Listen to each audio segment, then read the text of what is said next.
If you have ever flipped through the old archives of Hollywood's golden age late at night, you have most likely come across an unforgettable face. It was a face of peerless beauty yet piercing coldness, with eyes filled with unyielding pride and sorrow. Beside the numerous black and white photos she left behind, there is often a chilling term, ice pick therapy, the notorious lobotomy. For more than half a century, the name Frances Farmer has circulated as Hollywood's most horrifying urban legend. Tonight, let us follow the flickering firelight and walk into her real life through this story that lingers softly in the night. Legend has it that this rebellious movie star was forcibly committed to a psychiatric hospital by studio executives. An ice pick was driven through her eye socket into her brain, shattering her frontal lobe and reducing her to a docile shell of a human being. This gothic and thrilling narrative satisfied the public's morbid curiosity about the dark side of the entertainment industry. Yet when we brush away the dust of time and pierce through the deliberately woven fog of horror, we find the truth is far crueler and more heartbreaking than any ice pick.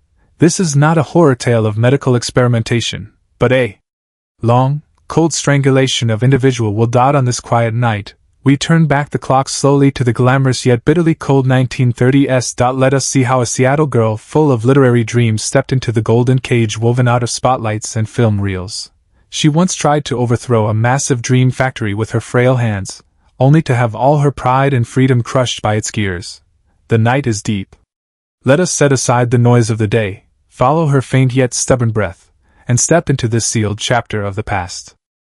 Born in the rain-soaked city of Seattle in 1913, Frances Farmer seemed to carry the city's melancholy in her bones from the very start. She was no mere pretty face trained only to smile for the camera.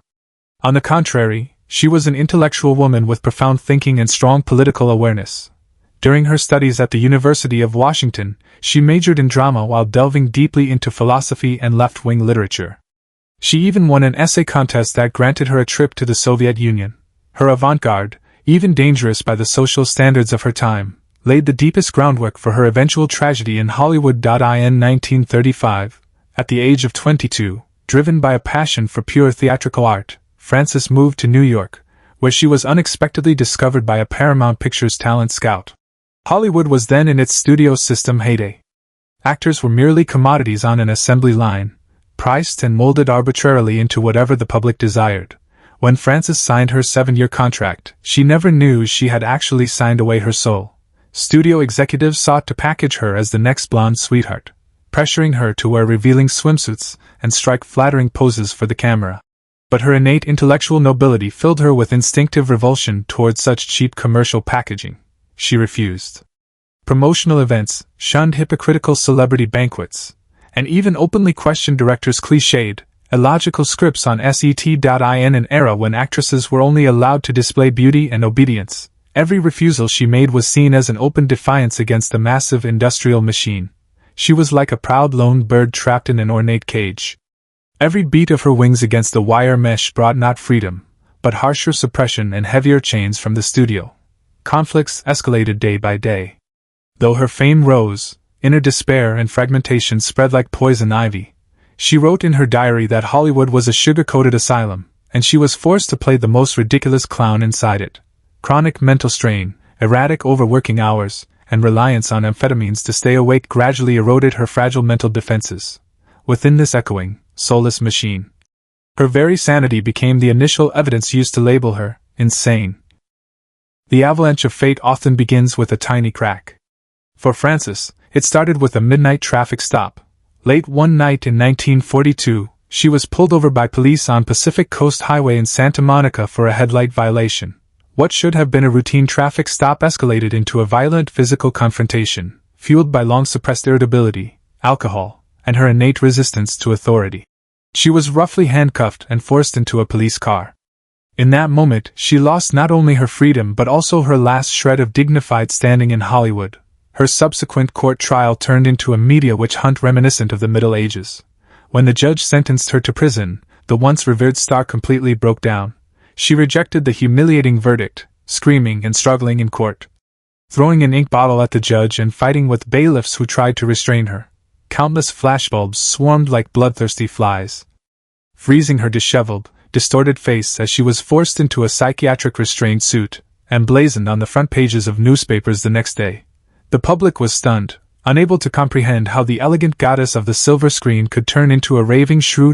No one cared to explore the despair behind her hysteria. People only greedily consumed the sound of a perfect idol shattering into pieces. With the studio's instigation and her family's acquiescence, the court spared her prison, and instead committed her to a psychiatric sanitarium on grounds of mental collapse. It sounded like merciful leniency, yet it was the fatal push that sent her into an irreversible abyss. Stripped of her civil rights, Frances was reduced to a label on a medical diagnosis, legally deemed a patient lacking full mental capacity. Her mother, whom she trusted most, became her legal guardian. The bond that should have been the warmest in the world would go on to become the tightest rope strangling her breath. Her mother firmly believed Hollywood pressure had driven her daughter mad, convinced that cold electric shocks and sedatives would turn her back into the obedient girl she once was. Locked away in the ward, cut off from the outside world, her cries were dismissed as delirium, and her resistance seen as worsening symptoms. Trapped in a cage built in the name of love and medicine, she slowly realized that every attempt to prove her sanity only brought harsher punishment. If the early private sanitarium was merely a dreary prison, the Western State Hospital where she was later transferred was a true living hell. It was a vast, cold, overcrowded public psychiatric facility, perpetually reeking of a mix of waste, disinfectant, and rotting food. Here, Hollywood privileges vanished, along with gentle consultations from private doctors. All that remained was horrifying brutality and inhumane medical experiments. Frances spent 5 long years here, the darkest and most unbearable chapter of her life. She was stripped naked and subjected to ice water baths, a cruel procedure euphemistically called hydrotherapy, designed solely to break patients' willpower. Worse still were frequent electroconvulsive therapy and insulin shock therapy, cutting-edge medical practices of the time that repeatedly pushed her to the brink of death. Powerful electric currents surged through her brain, triggering violent convulsions that often led to broken teeth and fractured bones. Insulin shock plunged her into comas and spasms, letting her taste the terror of near death again and again. In rare moments of clarity later in life, she described the feeling.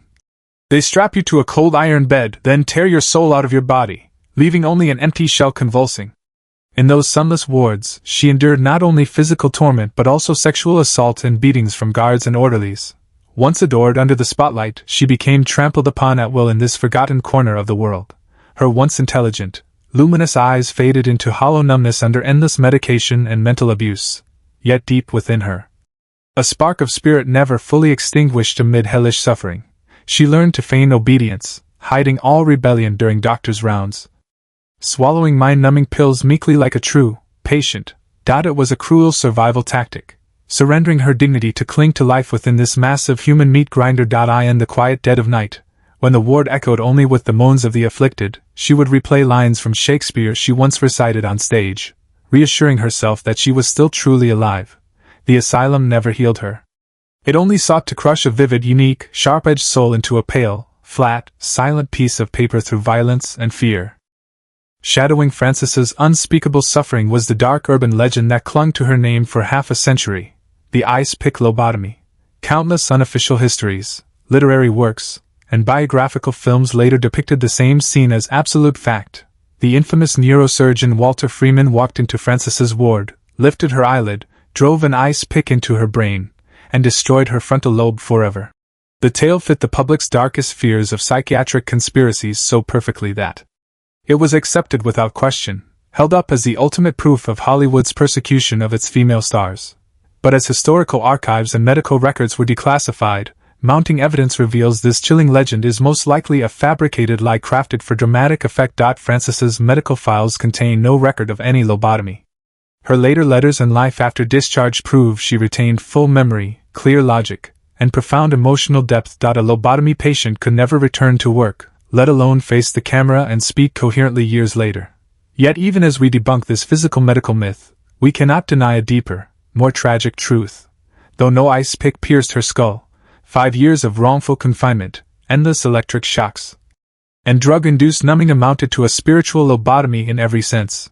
Authorities and the establishment never cut into her brain physically, but they stripped away her life, career, reputation, and fundamental human dignity entirely. This invisible social murder was far colder and more suffocating than any tangible ice pick. People preferred to believe she underwent brain surgery, for it let them blame her decline on medical cruelty while avoiding a far more painful truth, that truth being a society, a massive dream-making machine, is fully capable of destroying a healthy, intelligent woman without ever lifting a scalpel. Frances carried this horrifying myth to the end of her days, becoming a symbol, a blood-stained warning to every woman who dares defy the system. Beneath the night breeze, as we re-examine this distorted chapter of history, we may hear the faint sigh of her broken soul. She needs no terrifying urban legend to earn sympathy. The isolated nights, bound limbs, and ignored cries she endured are tragic enough, stirring wordless sorrow in the dark. In the spring of 1950, at 37 years old, Frances finally walked out of the heavy gates of Western State Hospital. With her mother aging and unable to maintain guardianship, she broke free from legal control and regained the right to live as a normal person. Yet the world that awaited her was no longer red carpets, flowers, and film scripts. It was nothing but ruins. She chose anonymity over Hollywood. Working as a laundress and sorter at an upscale Seattle hotel, once a glamorous star. Draped in haute couture and bathed in spotlight, she now wore rough work clothes, her hands soaked in harsh detergent, ironing strangers' sheets day after day. Such a drastic fall from grace would have been unbearable humiliation for most. But after surviving infernal mental torment, this plain, even menial labor brought her long-lost peace and safety. She no longer needed to fight massive studios or guard against cold doctors. She only had to face piles of dirty linen, a simple certainty she had fought desperately to reclaim as freedom. Yet the public and media refused to let go of this endlessly fascinating figure. In 1958, she was tricked into appearing live on NBC's hit program This Is Your Life. Billed as a warm retrospective of a public figure's life, the show was in truth a cruel, exploitative public humiliation. Watched by tens of millions, the host mercilessly reopened her wounds, pressing her with patronizing questions about her alcoholism, breakdowns, and asylum years. Under the spotlight, Frances looked tense and uneasy, her voice trembling slightly, yet maintaining heartbreaking restraint and grace. She did not break down or weep as the producers expected. She simply replied calmly, "That was not me. That was another person's life." On that cruel television night, audiences saw a middle-aged woman worn by time and weariness, satisfying their curiosity over a fallen superstar. Few understood the resilience and sorrow behind her words. She had built walls around her inner sanctum, rebuilding herself from the wreckage of her life. With quiet composure, she silently rebelled against this media spectacle, proving her soul was never broken. Instead, it had been refined into moving depth through endless suffering. In the final decade of her life, Frances moved to Indianapolis, a quiet, unassuming Midwestern city far from the chaos of the West Coast. Here she finally found a place to breathe. A local television station offered her a role hosting an afternoon program titled Frances Farmer Presents Movies. Every afternoon, seated in a simple studio facing the camera, she introduced classic Hollywood films to housewives and children home from school. Fate bore cruel, dark irony here. The rebel who once hated the studio assembly line and fled the silver screen spent her later years narrating those very old films to make a living. We can never know what stirred inside her as she spoke the names of contemporaries and former co-stars in her slightly hushed yet gentle voice. In this unfamiliar city, people treated her kindly. No longer labeled a dangerous madwoman, she was respectfully addressed as Ms. Farmer. She married, raised a dog, gave occasional lectures at local universities, and even acted in small-scale stage plays. Life finally granted this tormented woman a rare trace of warmth, a fragile yet precious ordinariness stripped of all glitz. But years of medication abuse, alcohol dependence, and profound mental trauma had already drained her body completely. In the early spring of 1970, 56-year-old Frances Farmer was diagnosed with terminal esophageal cancer. In her final days, she declined most visitors, lying quietly in bed, watching autumn leaves and twilight shift outside her window. She left no bitter last words, nor did she demand Hollywood redress the wrongs done to her. She seemed to have spent a lifetime reconciling with the world, or simply letting go in resignation. On a peaceful August morning, Frances Farmer passed away forever. Her funeral was starkly quiet, with no Hollywood celebrities in attendance, and no lengthy obituaries. Only a handful of friends laid her to rest in this quiet Midwestern town. Her tombstone bore only her name and lifespan, no titles, no glory, plain and silent, just as she departed the world. The night deepens, the fire fades, and this long story finally reaches its end. Frances Farmer, a woman gazed upon, misunderstood, and torn apart by power all her life, has finally found undisturbed peace in the earth. The chilling ice-pick urban legend still circulates online to this day. People still search for her stunning youthful looks late at night, lamenting the tragedy of a beauty doomed to an early fall. But tonight we know she was never a docile puppet robbed of her frontal lobe. She was a flesh-and-blood soul with thoughts and sharp edges, ultimately crushed by the weight of her era. She could have compromised, worn a mask, and lived a safe life in the entertainment spotlight. But the pride etched in her soul led her down the cruelest path. We revisit her story this quiet night not to indulge in morbid tales of dark torment, but to remember that one life once rebelled with unyielding stubbornness in the shadows. All her hysteria, struggles, and downfall were her most desperate cries and roars to an absurd world. Though her roar was forever buried behind Asylum iron gates, it left a faint, enduring echo in the river of time. Tonight, set aside cold medical records and sensational media headlines. Before you close your eyes, hold this image in your mind: a quiet Seattle girl, standing against the wind, refusing to bow her head. May she rest in peace in a world free of spotlights, power, and misunderstanding. And may you, listening in the long night, find calm and gentleness. Good night, sweet dreams.